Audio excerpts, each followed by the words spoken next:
Dear students, welcome to my channel. आज इस topic के बारे में बात कर रहे हैं वो डिजिटल सिग्नल प्रोसेसिंग सब्जेक्ट का एक इम्पॉर्टेंट टॉपिक है जिसमें एक मेथड आता है जिसका नाम है इम्पल्स इनवेरिएंट मेथड। उसके अंदर हमें एक डेरिवेशन करने को आता है एग्जाम में कि prove that omega equal to Om into T. Omega is the frequency for analogue filter function, om is the frequency for digital filter function. तो जब हम इसको सॉल्यूशन करेंगे तो सबसे पहले हमारे को एक एनालॉग फिल्टर फंक्शन लेट करना पड़ता है। एनालॉग फिल्टर फंक्शन जो होता है that is represented by H S, और उसको हमें कन्वर्ट करना होता है डिजिटल फिल्टर फंक्शन में जिसको हम कहते हैं एच जेड। तो ये हमारा एंटायर प्रोसेस होता है डेरिवेशन का कि हमें एच एस से पहुंचना है कहाँ पर, एच जेड पर, और उससे हमें फिर ये फ्रीक्वेंसी मिलेगी ओ omega equal to Om into T. तो हम देखते हैं कि हमें कैसे स्टार्ट करना है। तो सबसे पहले हम क्या करेंगे, let an analogue filter function. तो एक फिल्टर फंक्शन हम लेट कर रहे हैं एच एस नाम का। तो एच एस इक्वल टू हमने लेट किया है समीशन आई इक्वल टू 1 से लेकर N A I upon S minus P I.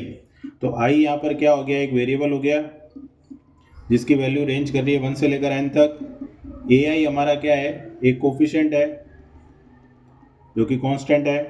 P I हमारा क्या है, पोल लोकेशन है, क्योंकि हम जानते हैं कि जब हमारा डिनोमिनेटर होता है वो किसकी लोकेशन देता है, पोल्स की।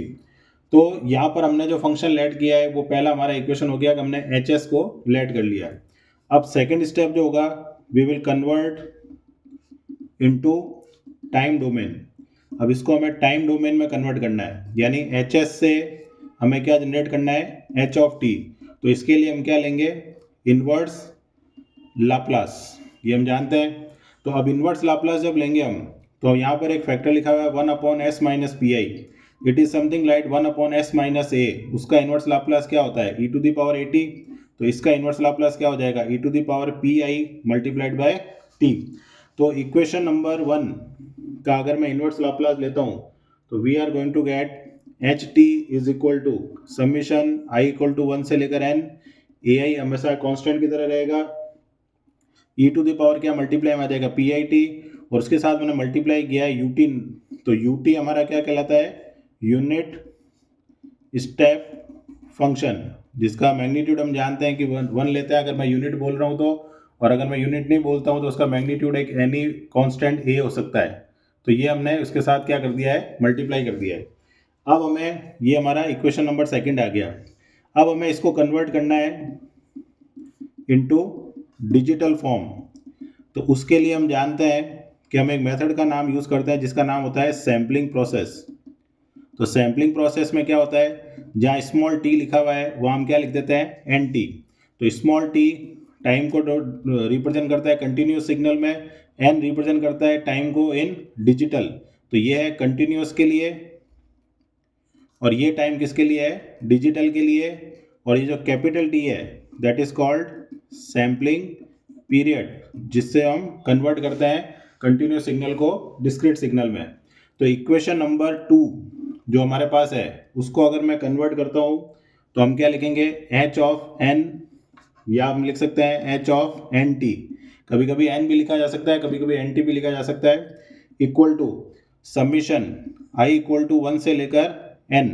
अब हमें क्या करना है, जहाँ जहाँ स्मॉल टी लिखा हुआ है वहाँ वहाँ एन टी लिखना है। तो ए आई में तो है नहीं, E to the power P I, ठीक है। उसकी जगह जब हम वैल्यू पुट करेंगे तो यहाँ पर टी लिखा हुआ है तो वहाँ पर आ जाएगा एन टी, क्लियर। और यहाँ पर यू के अंदर भी टी लिखा हुआ है तो यहाँ पर भी क्या आ जाएगा, एन टी। तो ये आ जाएगी हमारी इक्वेशन नंबर 3।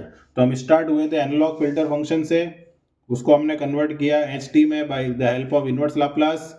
एच टी जो एक कंटिन्यूस फंक्शन है अभी भी, उसको कन्वर्ट किया डिस्क्रीट में with the help of sampling period या सैम्पलिंग प्रोसेस। तो हमारे पास एक इक्वेशन आ गई जिसका नाम हो गया एच एन। अब हम इसका ले सकते हैं जेड ट्रांसफॉर्म, जिससे हमें क्या मिल सकता है, एच जेड। तो इक्वेशन नंबर 3 का हम लेंगे अब जेड ट्रांसफॉर्म। तो taking Z transform of equation number 3। तो एच जेड का फॉर्मूला क्या होता है, summation N equal to 0 to infinite H N Z की पावर माइनस एन। अब एन इक्वल टू जीरो हमने क्यों लिया है, क्योंकि हमारे पास एक यूनिट स्टेप फंक्शन है जो कि एन इक्वल टू जीरो से कहाँ तक डिफाइन होगा, इनफाइनाइट तक। अगर हम यूनिट स्टेप फंक्शन नहीं लेते हैं तो हमारी टोटल रेंज होती है माइनस इनफाइनाइट से इनफाइनाइट, इसलिए हमने यूनिट स्टेप की हेल्प ली है to convert the limit into positive side. तो अब हम यहाँ पर अगर पुट करते हैं तो H Z equal to summation N equal to zero to infinite, ये फॉर्मूले का पार्ट है। फिर हमारा पार्ट क्या था, आई बराबर 1 से लेकर एन ए आई ई की power P I N T U N T multiplied by Z की पावर माइनस एन। अब यूनिट स्टेप का जो काम है वो केवल ये है कि लिमिट को कन्वर्ट करना, तो यूनिट स्टेप को हम यहाँ से एलिमिनेट भी कर सकते हैं। अब हमारे पास दो सबमिशन है अलग अलग, तो उसके अंदर जब हम जाएंगे तो हम क्या कर रहे हैं, n बराबर जीरो टू इन्फाइनाइट को अंदर लेके आ रहे हैं क्योंकि ये फॉर्मूले का पार्ट है। तो summation n equal to zero to infinite, ठीक है। अंदर क्या रह गया, ए आई ई की power P I N T U N T Z की पावर माइनस एन। अब यहाँ पर जो ये फॉर्मेट बन रहा है, ये वाला जो फॉर्मेट है अंदर वाला, उसका अगर मैं जेड ट्रांसफॉर्म लेता हूँ तो हमारे पास एक फॉर्मूला होता है A to the power N U N. उसका जेड ट्रांसफॉर्म क्या लिखते हैं, 1/1 माइनस ए जेड इनवर्स, या फिर मैं ए जेड इनवर्स जो है उसको मैं अगर बाई जेड लिखूँ और एलसीएम लूँ तो मैं क्या लिख सकता हूँ, जेड अपॉन जेड माइनस ए। तो दोनों ही चीज़ें वन इन द सेम है, दोनों में से किसी को भी हम यूटिलाइज कर सकते हैं, या तो ये लिख सकते हैं या ये लिख सकते हैं। तो क्या रह जाएगा हमारे पास, सबमिशन आई बराबर 1 से लेकर एन ए आई तो हमारा कांस्टेंट है। अब यहाँ पर अगर हम देखते हैं तो ए टू द पावर एन जो है उसके अलावा हमारे पास जो वैल्यू बची हुई है वो क्या बच जाएगी, E to the power P I T, जो कि ए की वैल्यू बन सकती है। यहाँ पर देखो एन लिखा हुआ है, यहाँ पर भी एन लिखा हुआ है, तो ए की वैल्यू क्या हो गई, E to the power P I T हो गई। तो हम क्या लिख सकते हैं फॉर्मूले के अंदर, 1/1 माइनस ए क्या आ जाएगा, E to the power P I T multiplied by Z inverse. ये किस तरह से हुआ कि यहाँ पर लिखा हुआ है E to the power P I N T जो हमारे क्वेश्चन में है, और ओरिजिनल फॉर्मेट में लिखा हुआ है A to the power N. तो इसको मैं ऐसे लिख सकता हूँ, E to the power P I T N और ए की पावर एन। तो ए की वैल्यू क्या हो गई, E to the power P I T, और फॉर्मूला क्या कहता है कि इसको आप लिख सकते हो 1/1 माइनस ए जेड इनवर्स। तो इस तरह से हम कहाँ पर पहुँच गए, देखो एच जेड पर। तो हम स्टार्ट हुए थे एच एस से और हम पहुँच गए यहाँ पर एच जेड पर। तो इसको अगर मैं फ्लो में बताऊँ तो एच एस से हमने क्या कन्वर्ट किया, एच टी से क्या लेके आए, एच एन, और एच एन से क्या लेके आए, एच जेड। तो एच एस से एच टी में हमने क्या लिया, इनवर्स लाप्लास ट्रांसफॉर्म। इसके लिए हमने क्या यूज़ किया, सैम्पलिंग प्रोसेस, और इसके लिए हमने क्या यूज लिया, जेड ट्रांसफॉर्म। तो ये तीन स्टेप जो है उससे हम एच एस से किस पे पहुंच सकते हैं, एच जेड पर। अब हम आएंगे अपने फॉर्मूले पर कि भी हमें जो डिराइव करना है वो कैसे डिराइव करना है। तो यहाँ तक तो हम पहुंच गए। अब जो कन्वर्जन हुआ वो कन्वर्जन क्या हुआ कि हमारे पास जो एच एस था उसका जो फैक्टर था वो था 1/s माइनस पी आई, और हमारे पास जो एच जेड आया है उसका फैक्टर है 1/e to the power P I T Z inverse. तो इसका मतलब क्या हुआ कि यहाँ पर जो रिलेशन है कि भाई हमने एच एस से एच जेड में कन्वर्ट किया, तो इस तरह से कन्वर्जन होता है। और ये फॉर्मूला हम यूटिलाइज करते हैं फॉर रियल रूट्स, क्योंकि यहाँ से जो भी रूट आएगा वो रियल रूट होगा। तो इसको कन्वर्ट करने के लिए जो मैपिंग आएगी हमारी, तो इसका कन्वर्जन क्या हो गया, देखो अगर मैं इसको कन्वर्ट करूँ इस तरह से कि 1/1 minus E to the power P I T Z inverse, इसका अगर मैं एलसीएम लेता हूँ तो क्या लिख सकता हूँ, Z upon Z minus E to the power P I T, ऐसे लिख सकते हैं इसको, ठीक है, पी आई टी। तो अब इसको मैं अगर कंपेयर करता हूँ, ठीक है, तो एस जो है, एस वाला पार्ट, जेड या इसके रिलेशन, तो जेड की जगह मैं क्या लिख सकता हूँ, द रिलेशन बिटवीन, एक फॉर्मूला होता है, द रिलेशन बिटवीन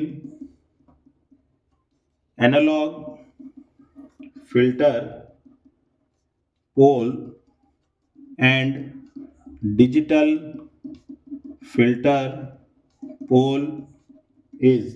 तो रिलेशन क्या होता है, जेड इक्वल टू होता है E to the power S T. ये रिलेशन हमें ध्यान रखना है, कभी भी हमारे कन्वर्जन अगर होता है कि भाई हमें कन्वर्ट कैसे करना है और कन्वर्ट कैसे हुआ, तो ये रिलेशन हमारे काम आएगा, ठीक है। अब यहाँ पर इसको अगर मैं फर्दर इनिशिएट करता हूँ तो जेड बराबर जो होता है, जेड बराबर वो होता है R E to the power J omega, ठीक है, जहाँ आर क्या होता है उसका मैग्नीट्यूड और ओमेगा क्या होगा उसकी फ्रीक्वेंसी। तो z की वैल्यू हम लिख सकते हैं ऐसे, ठीक है। अब यहाँ पर जो कन्वर्जन हुआ तो उसके अंदर यहाँ पर दो पार्ट आएंगे हमारे कि s की जगह हम क्या लिख सकते हैं। तो s की जगह हम क्या लिख सकते हैं, सिग्मा प्लस जे ओम, ये लिख सकते हैं हम।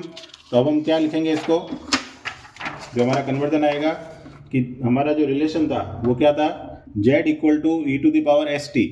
तो z की जगह तो हमने क्या लिख दिया, r E to the power J omega, और यहाँ हम लिख दिया sigma plus J om multiplied by T.